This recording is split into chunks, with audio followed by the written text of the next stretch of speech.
Big Boss season 6 episode 75 review ആണ്. കഴിഞ്ഞ കുറേ ദിവസങ്ങളിലെ ബോറിംഗ് എപ്പിസോഡ് ലൈവ് അതൊക്കെ കണ്ട് മടുത്തതിന് ശേഷം ഇന്നത്തെ എപ്പിസോഡ് കണ്ട സമയത്ത് വലിയൊരു റിലീഫ് കിട്ടി. കണ്ടസ്റ്റൻസ് ഒക്കെ നല്ല രീതിയിൽ ആക്റ്റീവാണ്. അവർ ആക്റ്റീവ് ആണെങ്കിൽ തന്നെ നമ്മൾ ഓക്കെയാണ്, നമുക്ക് ബോർ അടിക്കില്ല. ഫാമിലി വീക്ക് പരിപാടിയൊന്നും എനിക്ക് പേഴ്സണലി അങ്ങോട്ട് സെറ്റായില്ല. ഫാമിലി വീക്കിൽ വലിയ സംഭവങ്ങളൊന്നും ഉണ്ടായിരുന്നില്ല. കാരണം എന്താണെന്ന് വെച്ച് കഴിഞ്ഞാൽ ഹിന്റുകളൊന്നും ആർക്കും കൊടുക്കേണ്ട ആവശ്യമില്ല. കാരണം ഇവർക്ക് ധാരാളം ഹിന്റുകളും അവർക്ക് അവരെ കുറിച്ചിട്ട് നല്ല ഐഡിയ ഉണ്ട്.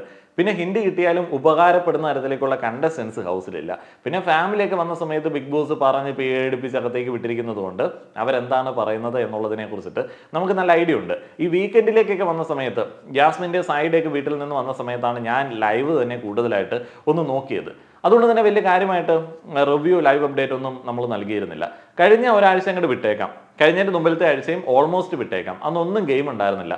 ഈ ആഴ്ച ഇനിയിപ്പോൾ ഗെയിം വരാൻ സാധ്യതയുണ്ട്. ചില വീക്കെൻഡ് എപ്പിസോഡുകൾ എവിക്ഷനൊക്കെ കഴിയുന്ന സമയത്ത് ഗെയിം മൊത്തത്തിലൊന്ന് മാറാറുണ്ട്. ഇന്നലെ റസ്മിൻ എവിക്റ്റ് ആയതുകൊണ്ട് ഇന്ന് ഗെയിം മാറി അല്ലെങ്കിൽ ആളുകളുടെ അപ്രോച്ച് മാറി എന്നാണോ ഞാൻ പറയാൻ ഉദ്ദേശിക്കുന്നതെന്ന് ചോദിച്ചു കഴിഞ്ഞാൽ അങ്ങനെ പറയേണ്ടി വരും.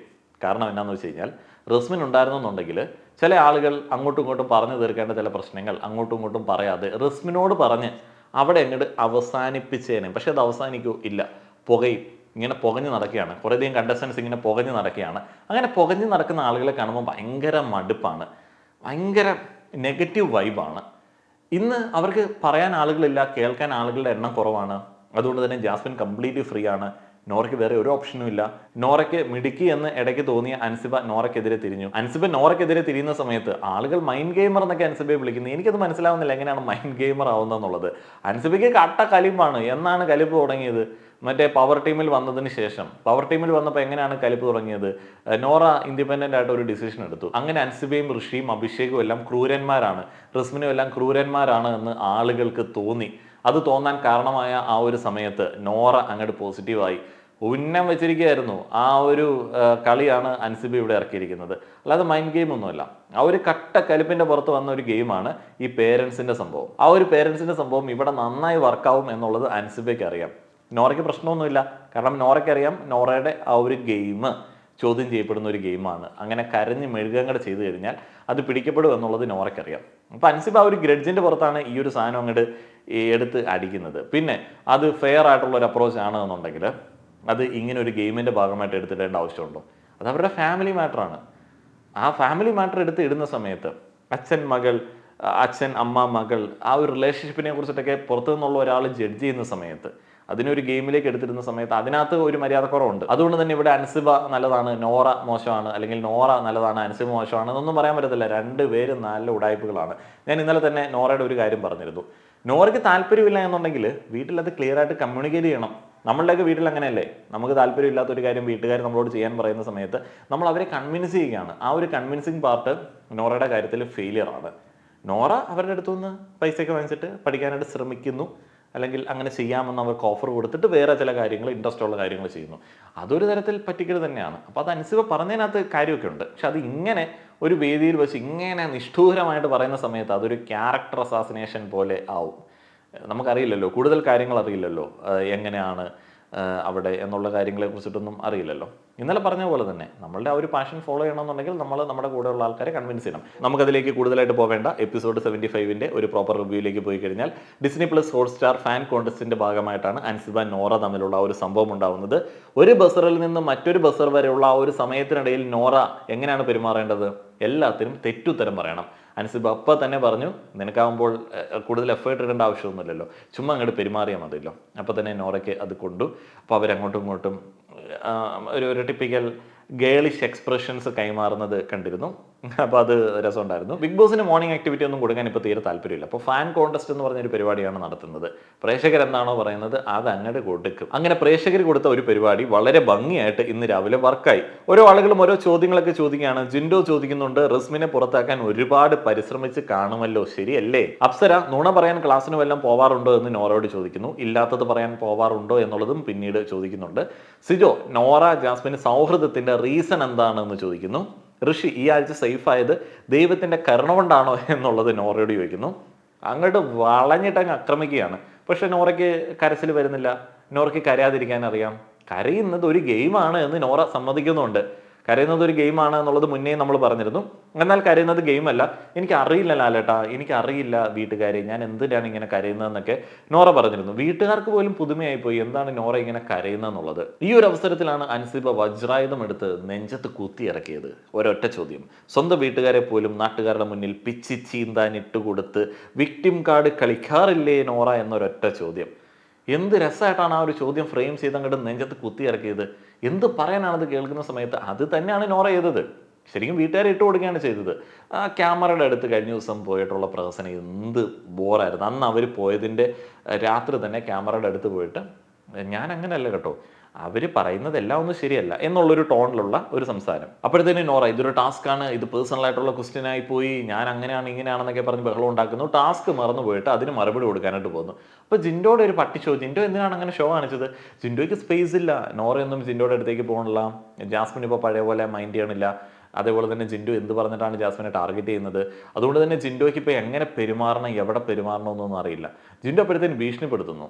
ഇത് ടാസ്ക്കാണെന്ന് പറഞ്ഞ്. അയാളുടെ ഭീഷണി കേൾക്കുന്ന സമയത്ത് അവർ ടാസ്ക് ചെയ്യുമോ? ഭീഷണിപ്പെടുത്തിയൊക്കെ ടാസ്ക് ചെയ്യിക്കാൻ പറ്റുമോ?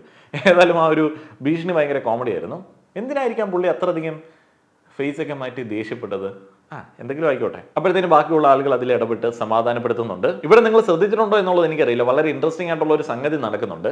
ജാസ്മിൻ മറ്റേ റസ്മിൻ പോയതിന് ശേഷവും അതേപോലെ തന്നെ ഗബ്രി പോയതിന് ശേഷവും ഫാമിലി വീക്ക് കഴിഞ്ഞതിന് ശേഷമൊക്കെ ചില കാര്യങ്ങൾ ഓർത്തെടുക്കാനായിട്ടുള്ള സാധ്യതയുണ്ട്. അങ്ങനെ ഓർമ്മയിൽ തെളിഞ്ഞു വരുന്ന ഒരു മുഖമാണ് താടി പഠിച്ച് മിടുക്കനായിട്ട് അവിടെ നിൽക്കുന്നത് സായി മറ്റേ ഈ അഫ്സലിൻ്റെ കേസിലൊക്കെ നമ്പർ ഇറക്കിയതാണ് എന്നുള്ളൊരു ചിന്ത ജാസ്മിനുണ്ട്. അത് നല്ല രീതിയിൽ സായിക്കിട്ട് കിട്ടാനുള്ള സാധ്യത ഒരുക്കുന്ന ഒരു സംഗതിയാണ്. അപ്പം അതുമായി ബന്ധപ്പെട്ട് സായിയുടെ മുഖംമൂടി വലിച്ചു കീറാൻ വേണ്ടിയുള്ള ഒരു ശ്രമം അവിടെ ജാസ്മിൻ നടത്തുന്നുണ്ട്. അപ്പോൾ സായിയുടെ പുറകെ നടക്കുന്നുണ്ട്. പക്ഷേ സായി അങ്ങോട്ട് പിടികൊടുക്കണില്ല. പിടികൊടുത്താൽ തീർന്നു. ആ ഒരു മുഖമൊക്കെ ഇപ്പം നല്ല രീതിയിൽ പണി കിട്ടാൻ റെഡി ആയിട്ട് നിൽക്കുകയാണ്. ജാസ്മിൻ ഇവിടെ നോറയോട് ചോദിക്കുന്ന ഒരു ചോദ്യം, ടാസ്കിന്റെ ഭാഗമായിട്ട് ചോദിക്കുന്നതാണ്. സായി എല്ലാ കാര്യത്തിലും പ്രതികരിക്കുന്ന ഒരു കിടിലൻ ഗെയിമറാണ് എന്ന് തോന്നുന്നുണ്ടോ നോറ എന്നുള്ളത്. നോറയ്ക്ക് അങ്ങനെ വലിയ തോന്നലൊന്നുമില്ല. അൻസിബ വിശ്വസിക്കാൻ കൊള്ളാവുന്ന ആളാണെന്ന് നോറ പറഞ്ഞിരുന്നല്ലോ, പക്ഷെ ഇപ്പോൾ അൻസിബ പറഞ്ഞതിനെതിരാണല്ലോ നോറ പറയുന്നത് എന്ന് സിജോ ഇങ്ങോട്ട് ചോദിച്ചു. അങ്ങനെ ആകെ മൊത്തം പ്രശ്നമായിട്ട് നിൽക്കുകയാണ്. ഇതിനുശേഷം മറ്റേ ടണൽ റൂമിൽ BB ന്യൂസിൽ ഇന്ന് വൈകിട്ട് അവർ പറഞ്ഞതുപോലെയുള്ള വലിയ അന്താരാഷ്ട്ര ചർച്ച നടക്കുന്നുണ്ട് ഈ നോറയുടെ കാര്യത്തെക്കുറിച്ചിട്ട്. ശരിക്കും അൻസിബയുടേത് ഗെയിമല്ല, അൻസിബയുടേത് ദേഷ്യമാണ്. അവർ ദേഷ്യം ഇങ്ങനെ വമിക്കുകയാണ്, ഇങ്ങനെ പുകഞ്ഞങ്ങോട്ട് കത്തി നിൽക്കുകയാണ്. അപ്പോൾ അൻസിബ നോറയെ കുറിച്ചിട്ട് ഇങ്ങനെ പറയുന്നുണ്ട്, അവളാണ് എന്നെ കൊണ്ട് പറയിപ്പിച്ചത്, അവളത് പറഞ്ഞു, ഇനി അത് പറയില്ല. ഋഷിയോടാണ് പറയുന്നത്. ഋഷിക്കാണെങ്കിൽ പിന്നെ അറിയാമല്ലോ, അൻസിബ അങ്ങനെ പറഞ്ഞിട്ടുണ്ടെന്നുണ്ടെങ്കിൽ അത് ശരിയായിരിക്കും. അൻസിബയ്ക്ക് ദേഷ്യം ഉണ്ടെന്നുണ്ടെങ്കിൽ അത് ഇരട്ടിയായിട്ട് ഋഷിയുടെ അങ്ങോട്ട് നെഞ്ചിലേക്ക് അങ്ങോട്ട് എടുക്കും. അഭിഷേക് കിട്ടിയ ഒരു അവസരത്തിൽ നോറയ്ക്ക് ഒരെണ്ണം കൊടുക്കുന്നുണ്ട്. അഭിഷേക് ചോദിക്കുന്ന ഒരു ചോദ്യം ഇങ്ങനെയാണ്, സ്നേഹം കൊണ്ട് വന്നതല്ല എന്ന് പറഞ്ഞത് ശരിയാണോ? വീട്ടുകാർ സ്നേഹം കൊണ്ട് വന്നതല്ല എന്നുള്ള ഒരു കമന്റ് നോറയുടെ അടുത്ത് നിന്ന് വന്നിരുന്നു. ഇൻസ്പിറേഷണൽ ലേഡി എന്ന് സ്വയം പറയുമ്പോൾ അങ്ങനെ പറയാമോ എന്നുള്ളൊരു ചോദ്യമാണ് അഭിഷേകിന്റെ ഭാഗത്ത് നിന്ന് വരുന്നത്. നോറ അപ്പോഴത്തേനും നിലപാടുകളെ കുറിച്ചിട്ടൊക്കെ പറയുന്നുണ്ട്. ജാസ്മിൻ്റെ ഒരു കമന്റ് ഉണ്ടായിരുന്നു, നോറ എത്ര നിലപാടുകൾ സഞ്ചിയിലിട്ടാണ് ഇങ്ങോട്ടേക്ക് വന്നത്? ഏതായാലും ആ ചോദ്യമൊക്കെ വളരെ സ്പോണ്ടേനിയസ് ആയിട്ടുള്ള ചോദ്യങ്ങളാണ്. അങ്ങനെ വളരെ കുറിക്കൊള്ളുന്ന ചില ചോദ്യങ്ങളും ചില സ്പോണ്ടേനിയസ് കോമഡികളും ഒക്കെ ജാസ്മിൻ്റെ അടുത്ത് നിന്ന് നമുക്ക് കിട്ടാറുള്ളതാണ്. പിന്നീട് ജാസ്മിൻ മറ്റേ ചോദ്യം ചോദിക്കുകയാണ്, മുന്നത്തെ കരച്ചിൽ ഒരു ഗെയിം അല്ലായിരുന്നു, ഇപ്പോഴത്തെ ഈ ഒരു ബോൾഡ്നെസ്സും ഒരു ഗെയിമല്ലേ, ഇത് മൊത്തം പ്ലാൻ ചെയ്തല്ലേ വന്നത്? അപ്പോൾ പ്ലാൻ ചെയ്താണ് വന്നത് എന്ന് നോറ പറയുന്നു. തെറ്റ് പറയുക എന്നുള്ളതാണല്ലോ അല്ലേ. പിന്നീട് നമ്മൾ കാണുന്നത് ജാസ്മിൻ റസ്മിൻ്റെ പുറത്തു പോകലിനെ കുറിച്ചിട്ട് ചില കാര്യങ്ങൾ പറയുന്നതാണ്. റസ്മിൻ ചില ആളുകൾക്ക് ടൂളായപ്പോൾ പുറത്തു പോയി. ശരിക്കും റസ്മിൻ പുറത്തു പോകാനായിട്ടുള്ള ഒരു കാര്യം എന്ന് പറയുന്നത് ഇവരുടെ ഇടയ്ക്കിടന്ന് കളിച്ചതാണ്. അങ്ങനെ നല്ല നെഗറ്റീവായി റസ്മിന്. പിന്നീട് അതിൻ്റെ കൂടെ റസ്മിൻ അവസാനം എന്തോ കളി മാറ്റുകയും ചെയ്തു. സിജോ, ജാസ്മിൻ എന്നിവരെല്ലാം ഈ ഒരു കരിയറിനെ കുറിച്ചിട്ടും സോഷ്യൽ മീഡിയയെ കുറിച്ചിട്ടുമൊക്കെ നോറയുടെ അച്ഛൻ പറഞ്ഞ കാര്യത്തെക്കുറിച്ചിട്ട് ക്ലാരിറ്റി കൊടുക്കുന്നുണ്ട്. ജാസ്മിൻ പറഞ്ഞൊരു കാര്യം തന്നെയാണ് നമ്മൾ ഇന്നലെ പറഞ്ഞത്, ഒന്ന് ക്ലിയർ ആക്കേണ്ടതുണ്ട്. ജാസ്മിൻ പറഞ്ഞൊരു കാര്യമുണ്ടല്ലോ, നോറയുടെ അച്ഛൻ ആഗ്രഹിക്കുന്നത് സോഷ്യൽ മീഡിയ വിടണമെന്നല്ല, വളരെ സ്റ്റേബിൾ ആയിട്ടുള്ള ഒരു കരിയർ വേണമെന്നുള്ളതാണ്. അത് തന്നെയാണ് അദ്ദേഹം എന്ന് പറഞ്ഞത്. കാരണം ഇതിനൊരു ലൈഫ് സ്പാൻ ഉണ്ട്, അത് കഴിയുമ്പോൾ എന്ത് ചെയ്യും? അപ്പോൾ നമുക്ക് വളരെ സ്ട്രോങ് ആയിട്ടുള്ള ഒരു ബേസ് വേണ്ടതുണ്ട്. അങ്ങനെ ഇന്നത്തെ ടിക്കറ്റ് ടു ഫിനാലയിലേക്കുള്ള ബോണസ് പോയിന്റുകളുടെ മത്സരം ആരംഭിക്കുകയാണ്. കട്ടപ്പ ടാസ്ക് ആണ്.